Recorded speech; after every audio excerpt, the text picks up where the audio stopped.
السلام علیکم دوستانو، څنګه یو امید لرم چې خبرې د افغانستان پاکستان د کرکټ مینوالو سره یو زبردست خبر شیر کوم. دوستانو ویډیو تر اخره وګورئ چې په ویډیو باندې پوه شئ. راځو د ویډیو طرف ته. ډېر ملګري تپوس کوي د ورلډ کپ نه مخکې چې کوم هغه پریکټس لوبې کیږي، هر ملک خپلو کې دوه میچه کوي، لکه مطلب د هر سړي خپله خوښه د هر ملک خپلو کې د ګپ شپ لوبې کوي، نو هغه د پریکټس دپاره کوي. نو اوس دا چیمپئن ټرافي چې کومه ده، د دې نه مخکې چې کومې دوه لوبې، هره لوبډله ځینې لوبډله هغه اړو کوي نه، او ځینې کوي یو لوبه کوي، ځینې دوه لوبې کوي، خو د دوه نه سوا لوبې نشته د پریکټس.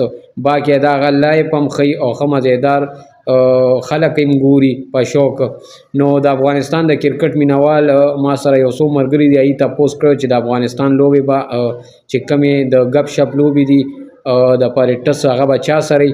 نو دوستانو د که هغه د لر پښتانه که د بر، نو دواړو پښتنو ته یم چې یو لوبه د افغانستان به وي پاکستان سره، او بله لوبه چې کوم ده هغه به یا خوشه انګلینډ سره به وشي، او انګلینډ خیر نه خو کیدای شي ساوت افریقې سره وشي، خو هغه شیډول لا نه دی راغلی، آی سی سی والا نه دی اعلان کړی، خو لکه هغه ستا پورې ده، لکه هغه د افغانستان ټیم خوښه ده، مطلب د بورډ چې دی له دغه لوبه د ګپ شپ چا سره ورکوي، پاکستان سره ورکوي، یا مطلب انګلینډ سره ورکوي، آسټریلیا سره ورکوي، ساوت افریقې سره ورکوي، انډیا سره د ګپ شپ.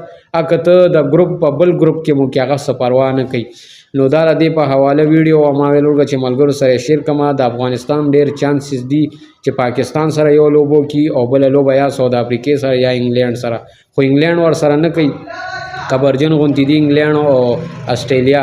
نو کیدای شي دغه لوبه ساوت افریقې سره او پاکستان سره وکړي، ځکه چې د ګروپ یو د سر کې به لوبه کوي او د بل ګروپ بل سر کې به کوي، ځکه چې ګروپ دواړو کې نه کېږي. بیا هغوی د ګپ شپ لوبې دي، نور هم چې کوم بنګلادیش دی، انګلینډ دی، دیم د ګپ شپ لوبې کوي، دغه چې کوم د پریکټس دي.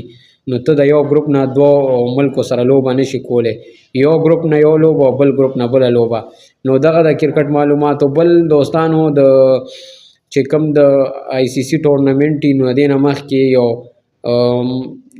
دغه کینی، لکه مطلب یو تصویران وباسي، ګپ شپ لګي، د هر ملک کپتانان راځي او د ټورنمنټ نه مخکې کینی ګپ شپ لګي او تصویران وباسي، ویډیوګانې.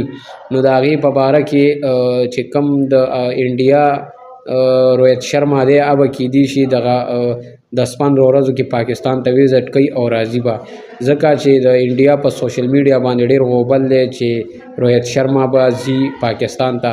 نو دغه رنګ حشمت الله شهیدی به هم راځي، د انګلینډ کپتان به هم راځي، دا ټول کپتانان به راځي، تصویران به وباسي، خبرې اترې به کوي.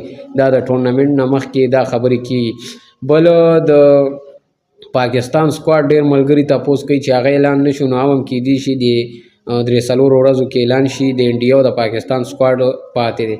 نو دوستانو دغه د کرکټ معلوماتي ویډیو وه. که ویډیو مو خوښه شوي مخې ته خپلو ملګرو سره شیر کړئ. د ویډیو کتلو مننه. خوشحاله او آباد اوسئ. د خدای په امان.